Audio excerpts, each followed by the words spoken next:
The Florida Gators have some awesome offensive prospects visiting campus this weekend in Gainesville. We're going to talk about it with Brian Smith here on Locked On Gators. You are Locked On Gators, your daily podcast on the Florida Gators. Part of the Locked On Podcast Network, your team every day.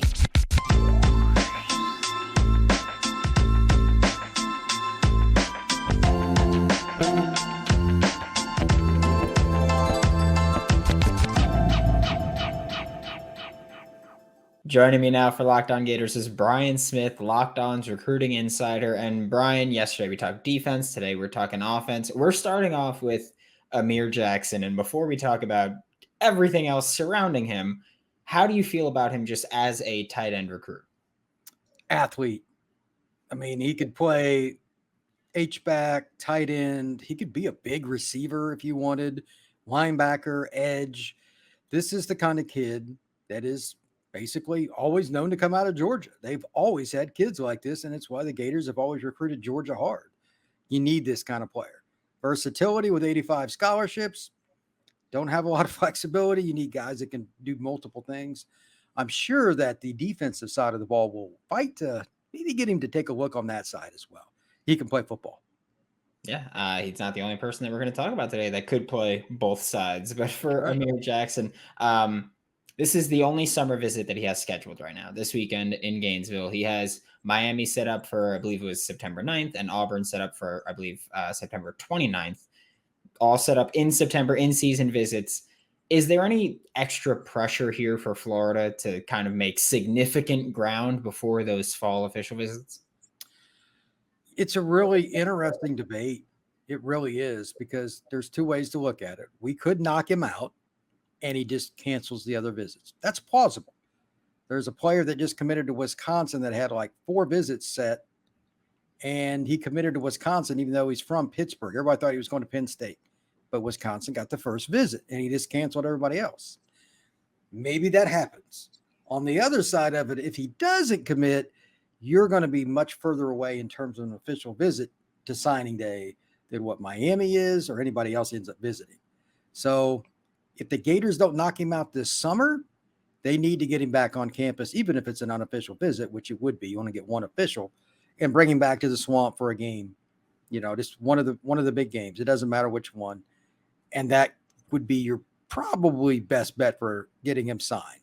But yeah, it does make me nervous. And I'm sure some of the fans have asked you about it. Hey, the other schools are getting visits later.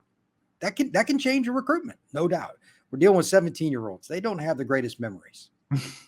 They're just like giant goldfish at this point.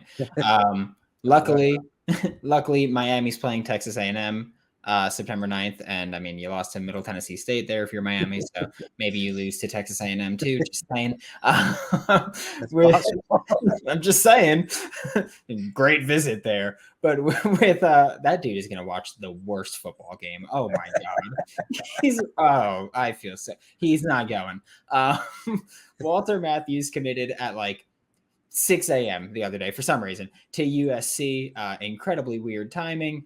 But how does that change Florida? Like you have to start applying more pressure for tight ends at this point, right? You've lost probably the top guy that you were going after, and you need to bring in 2 or more in this cycle. So does losing Walter Matthews off the board kind of make that more of a full court press situation if you're Florida?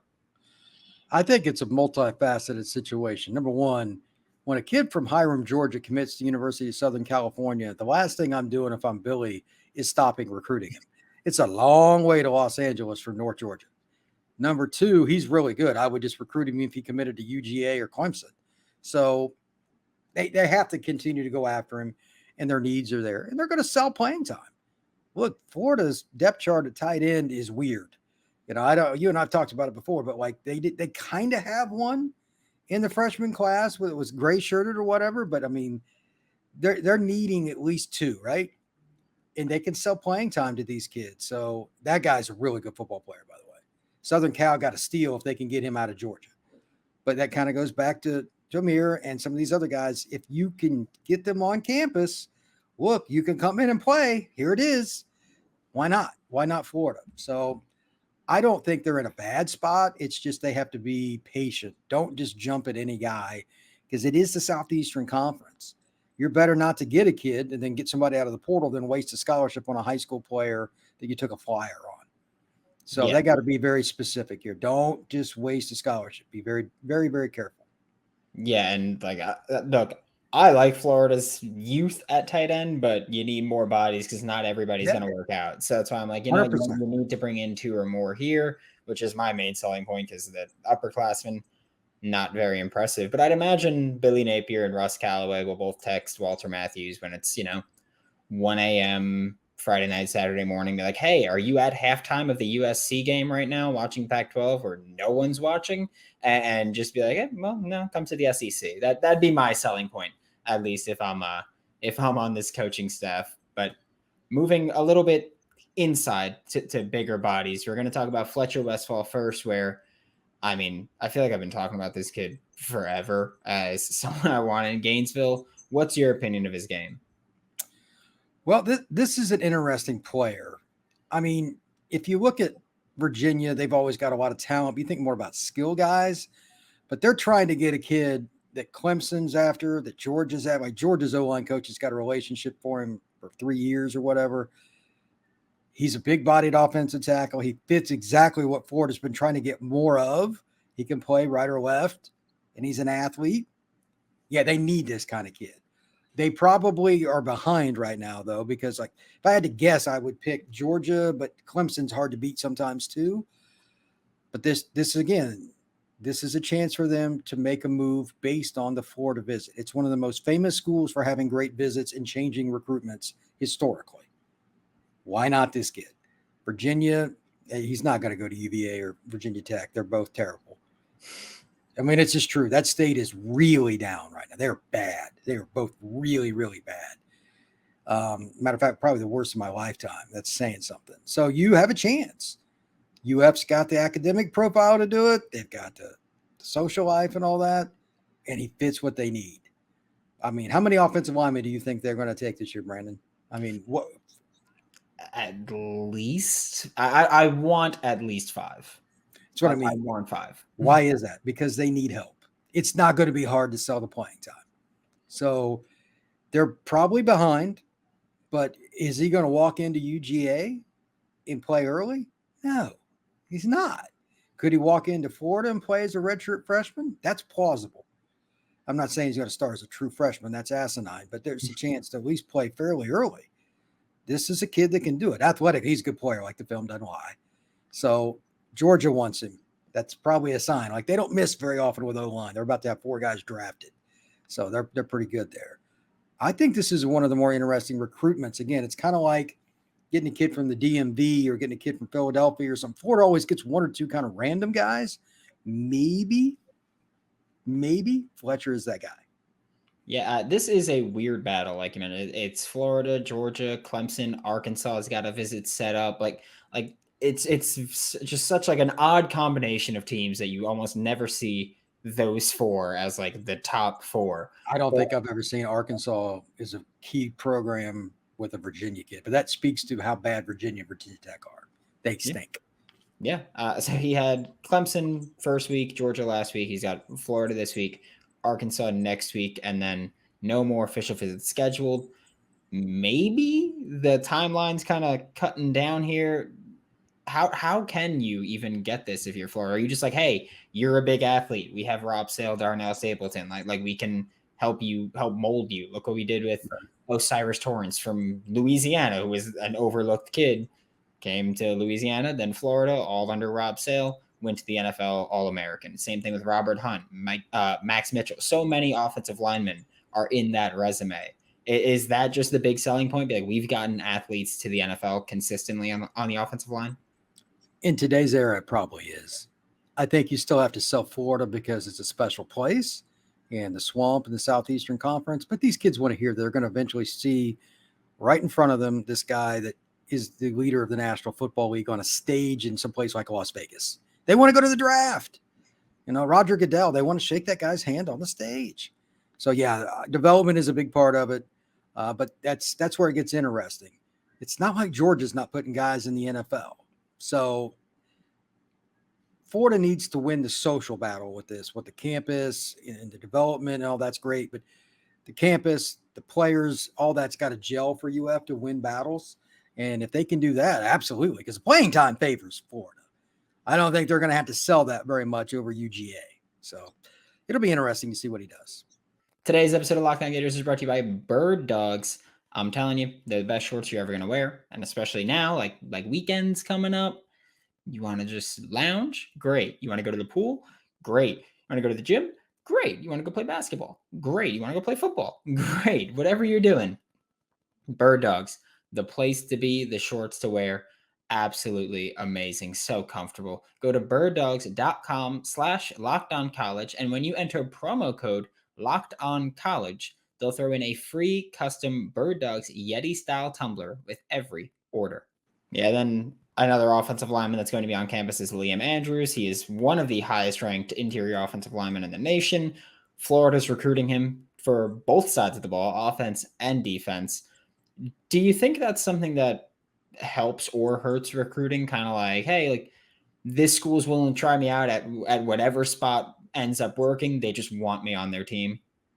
That's actually been something that's had a little bit less in recent years. Kids have prioritized the spot a little bit more than when I was growing up. There used to be a lot of guys that were O-line, D-line. It's not near as common now, but he's a hell of an athlete. And he's probably best as an offensive guard, but that's because he can pull and pin really well. But he can play right tackle. And on defense, if you ran a 3-man line or something, he could be a big D end. He's a unique athlete. Being from the Northeast, again, this is one of those random deals. Like, did you really expect UF to be in it? I didn't. And, I think he's from Massachusetts, but maybe they just get lucky here and get him on campus and blow him away. Penn State is the school I would worry about the most. Wisconsin's gotten 3 commitments. That's another school he visited. They've gotten 3 O-line commitments in like the last 10 days. It's getting pretty close to done for them. Penn State or Florida is my guess. And those 2 schools, once again, you can't get a whole lot different.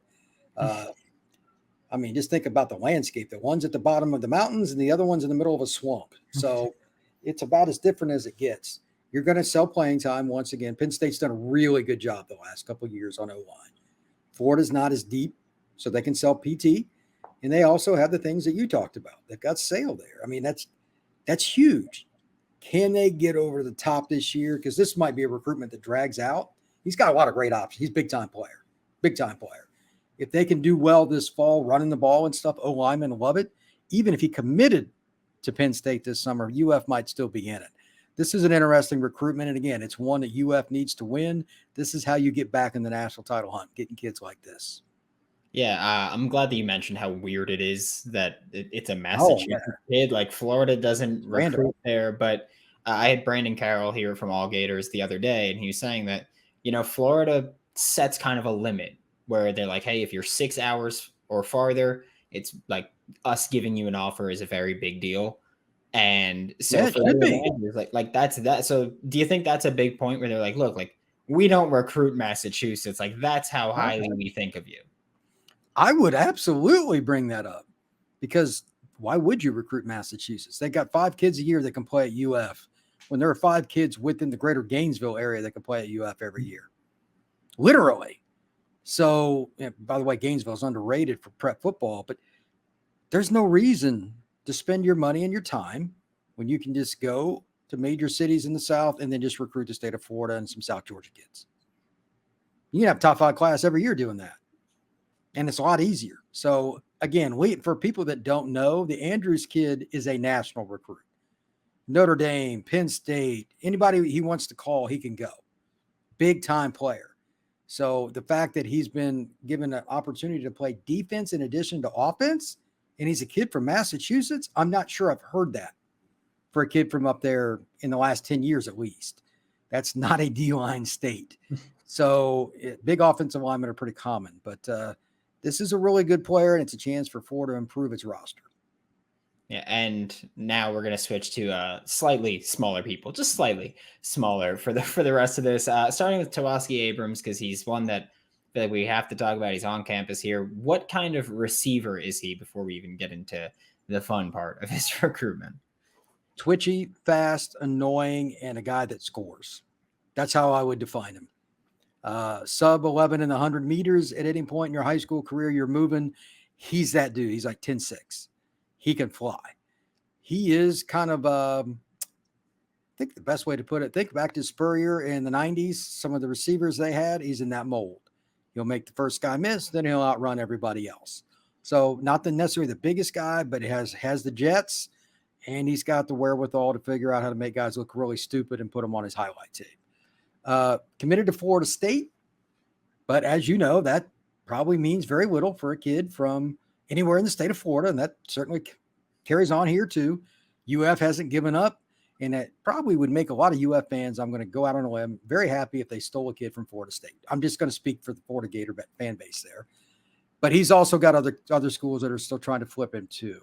I'm curious if he will take visits in the fall, or, he's from Fort Myers. He could go wherever. I wonder if Colorado might get involved. Deion's from Fort. I mean, you never know. You never know. Certainly wouldn't be the first time that Deion has tried to swoop in and take somebody. But the visit to A&M in early June was kind of random. But then he's also visited Florida that's coming up this weekend, and he's got Florida State the weekend after. My question is, this goes against Florida kid standards here. Does he shut it down and pick probably one of the two in-state schools, my guess? I'm betting he sticks it out and at least goes into the fall, though. We'll see. Maybe I'm wrong, but Florida State, man, those battles are always a blast. You always hear the backstories on my end. It's fun. Some of them I can't tell, but they're pretty fun. So I'm curious to see if they can flip it, because Florida, again, that's another spot, man. They got playing time available. They're not as deep as FSU at receiver, that's for sure.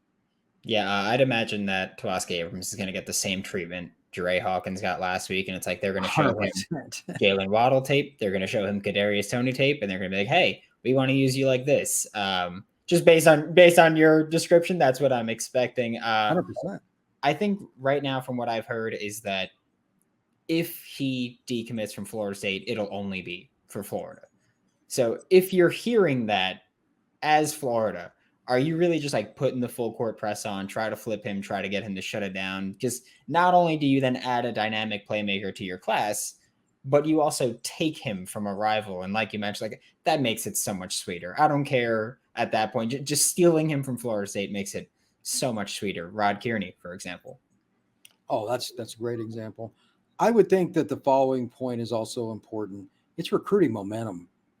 These schools bump heads 30 or 40 times a year, literally, because they both recruit Florida and Georgia so hard. Just those two states alone, not counting Mississippi or Alabama or something like that, they're going to continue to bump heads.